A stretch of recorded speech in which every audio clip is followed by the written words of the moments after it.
In today's video, you're going to learn how to shade with a pen, ideal for beginners. I'll cover several shading techniques, when to use them, the famous artists that used each one to help inspire you, and how long to practice each of them to enhance your drawing skill.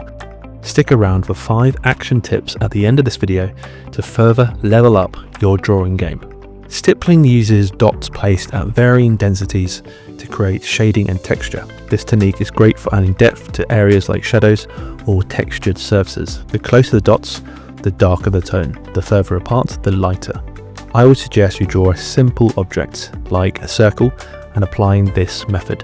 For the light areas, use the stippling technique sparingly, and then for the darker areas, make it more condensed. Stippling is perfect for detailed work and can be applied to almost any drawing. It adds precision and creates a rich texture, elevating the overall quality of your artwork. You can also draw a rectangle and do a gradient from light to dark. Check out Paul Signet's work for a masterclass in stippling. While he's best known for his pointillist paintings, his paintings also showcase his skill with this technique. Signac used small, precise dots to build up light, shadow and texture, creating depth and vibrancy. Practice for 5 to 10 minutes to build precision and sometimes, most importantly, patience as well. Do leave me a comment below with how you got on with these drawing exercises and how you've shaded your drawings with a pen. I'd love to hear how you got on, or if you have any questions, do hit me up in the comments section below. Cross-hatching.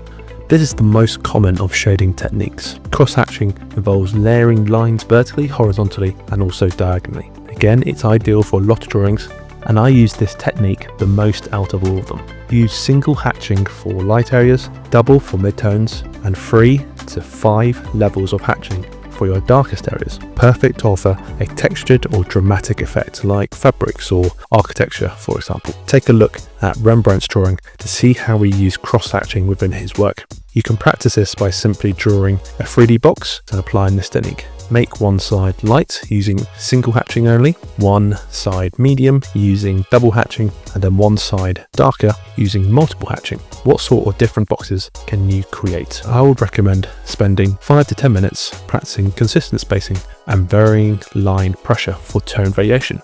For more drawing exercises, check out the video link in the top right. It's packed with full of tips to help improve your drawing skills. Overlapping swirls. So these are essentially control scribbles that create texture and tone. This technique is ideal for creating soft, organic textures like hair or foliage. Try practicing this by drawing 3 or 4 boxes. Make one a light box, a medium box and then a darker box at the end. The darker box uses more scribbles in comparison or contrast to the one on the left, which uses less. Similar to stippling, you can overlap your lines to build depth and tone using fewer lines for lighter areas. Rembrandt's portraits are a perfect reference. He was a master of this type of drawing. I recommend practicing this for 5 minutes to help you master the balance between control and also looseness. Short strokes. These are individual small lines creating subtle and gradual shading. This technique is great for smooth textures like skin or soft fabrics. I recommend practicing this technique by drawing flat boxes. Use one box to create an even tone with short strokes, another with a thicker pen to create darker tone, and then experimenting with the final boxes to explore different variations.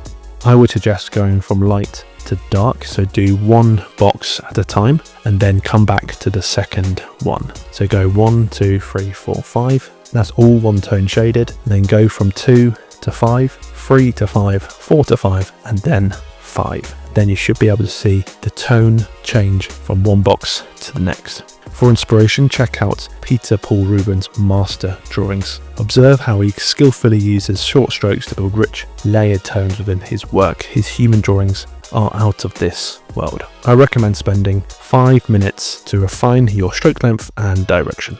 If you enjoyed this video so far, don't forget to click that like button, subscribe to the Portrait Guru for even more content, or give me a comment in the comments section below. Contour hatching. This uses lines that follow the shape of an object to enhance its 3-dimensional quality. It's ideal for drawing curved objects like faces to cylinders, but it works in a lot of cases. The more you can describe a form, the more realistic your drawings will be. which this technique certainly helps with. I think Albrecht Dürer is a master of this technique who perfectly uses contour lines to describe the form and the volume of an object. If you prefer to not shade in the conventional sense, this technique is for you. You can combine this technique with cross-hatching, hatching on lines but going around the form. One useful practice is to draw an organic shape and think of it as a 3D object. Follow the contour of the shape as much as possible, allowing your marks to wrap around the form, experimenting with varying pressure of your strokes, making them thicker, overlap, or more sparse to create a range of tones. The key here is to always follow the form and enhance its three-dimensional quality. For more guidance on this technique, check out this video in the top right. I'll recommend practicing this exercise for 15 minutes. Parallel line shading. This uses lines to produce a clean, modern aesthetic, making it ideal for minimalist designs or areas requiring smooth, consistent tones. Experiment by varying line weight and spacing. Create lighter tones with gentle pressure and wider spacing, and then darker tones with heavier pressure and also closer lines. It's a similar technique to that of stippling in many ways, but it gradually transforms from light to dark across an area for a smooth gradient effect. Explore Gustave Dore's incredible work for inspiration. His mastery of detail and tone is remarkable, and I would recommend spending 5 minutes on this drawing exercise. Gradient hatching. This involves gradually increasing or decreasing line density for smooth transitions between light and dark. So this technique works well for creating depth and shadows and highlights. Think of a gradient like the ones you see in Adobe Photoshop.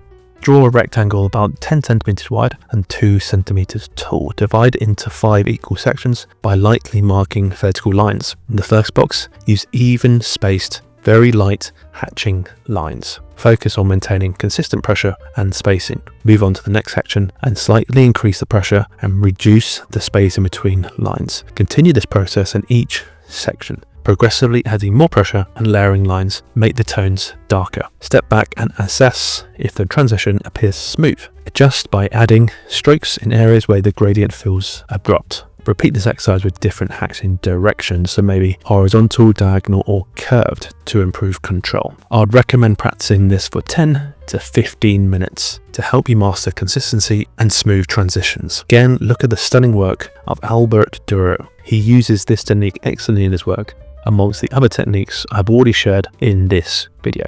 Circular shading. This uses small overlapping circular motions to create soft transitions and textures. It's particularly effective for achieving smooth, gradual shading in areas like clouds, skin, and also organic forms. By using controlled circular movements, you can avoid harsh lines and create a gentle blended effect. This technique helps add depth and realism to your drawings, making it ideal for capturing softer surfaces or rounded shapes.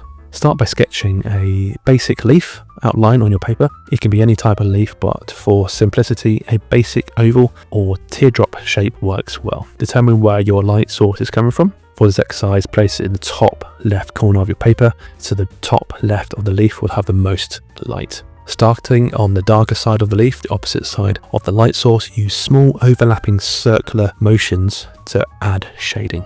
Focus on building smooth gradients without harsh lines. As you move towards the lighter side of the leaf, reduce the pressure of your strokes to create a smooth transition between light and dark areas. Keep the strokes light and fluid to maintain the softness of the shading. And now you can see how it goes from light to dark in a simple leaf shape. An artist renowned for using circular shading in his sketches is Leonardo da Vinci. His studies of anatomy, faces, and also natural textures showcase how he masterfully used circular shading to create subtle transitions in light and shadow, adding volume and dimension to his subjects. To improve your control and flow, I would recommend you practice this technique for 5 to 10 minutes.